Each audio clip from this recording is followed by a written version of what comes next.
You got a chance to also, together with other engineers and with Elon, sort of brainstorm when you step into a code base Mhm. that's been around for a long time. There's other social networks, Facebook. This is old code bases, and you step in and see, okay, how do we make with a fresh mind progress on this code base? Like, what did you learn about software engineering, about programming from just experiencing that? So my technical recommendation to Elon, and I said this on the Twitter Spaces afterward, I said this many times during my brief internship, was that you need refactors before features. This code base was, and look, I've worked at Google, I've worked at Facebook. Facebook has the best code, then Google, then Twitter. And you know what? You can know this because look at the machine learning frameworks, right? Facebook released PyTorch, Google released TensorFlow, and Twitter released. Okay, so It's a proxy, but yeah, the Google code base is quite interesting. There's a lot of really good software engineers there, but the code base is very large. the code base was good in 2005. Right? It looks like 2005 era. There's so many products, so many teams, right? It's very difficult to. I feel like Twitter does less, like obviously much less than Google, in terms of like the set of features, right? So like I can imagine the number of software engineers that could recreate Twitter is much smaller than to recreate Google. Yeah, I still believe in the amount of hate I got for saying this, that 50 people could build and maintain Twitter. Pretty What's the nature of the hate? Comfortably. That you don't know what you're talking about? You know what it is? And it's the same. This is my summary of like the hate I get on Hacker News. It's like when I say I'm going to do something, they have to believe that it's impossible. Yeah. Because if doing things was possible, they'd have to do some soul searching and ask the question, why didn't they do anything? So when you say, and I do think that's where the hate comes from. When you say, well, there's a core truth to that. Yeah. So when you say, I'm going to solve self-driving, people go like, what are your credentials? What the hell are you talking about? This is an extremely difficult problem. Of course, you're a noob that doesn't understand the problem deeply. I mean, that was the same nature of hate that probably Elon got when he first talked about autonomous driving.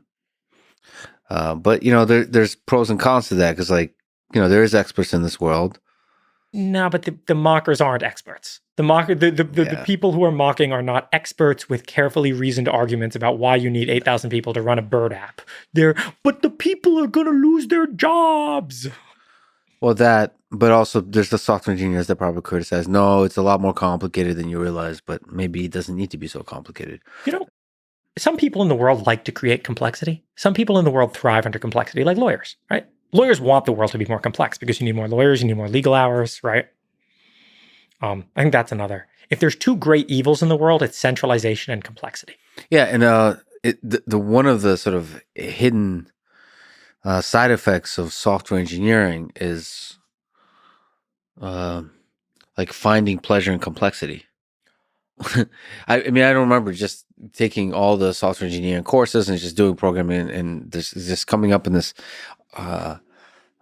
object-oriented programming kind of idea. You don't not often do people tell you like do the simplest possible thing. Like a professor, a teacher is not going to get in front like this is the simplest way to do it.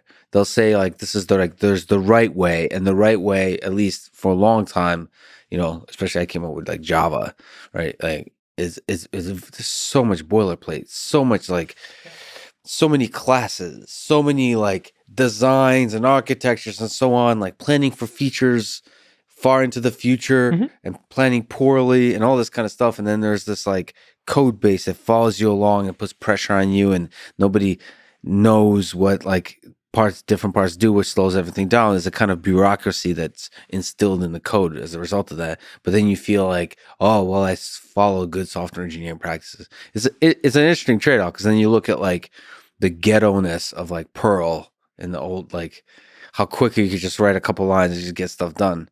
That trade-off is interesting, or Bash or whatever, these kind of ghetto things you can do in Linux. One of my favorite things to look at today is how much do you trust your tests? Right? We've put a ton of effort in Comma, and I've put a ton of effort in TinyGrad into making sure if you change the code and the tests pass, that you didn't break the code. Yeah. Now, this obviously is not always true, But the closer that is to true, the more you trust your tests, the more you're like, oh, I got a pull request and the tests pass, I feel okay to merge that, the faster you can make progress. So you're always programming with tests in mind, developing tests Yeah. with that in mind, that if it passes, it should be good. And Twitter had Not that. So it was impossible to make progress in that code base.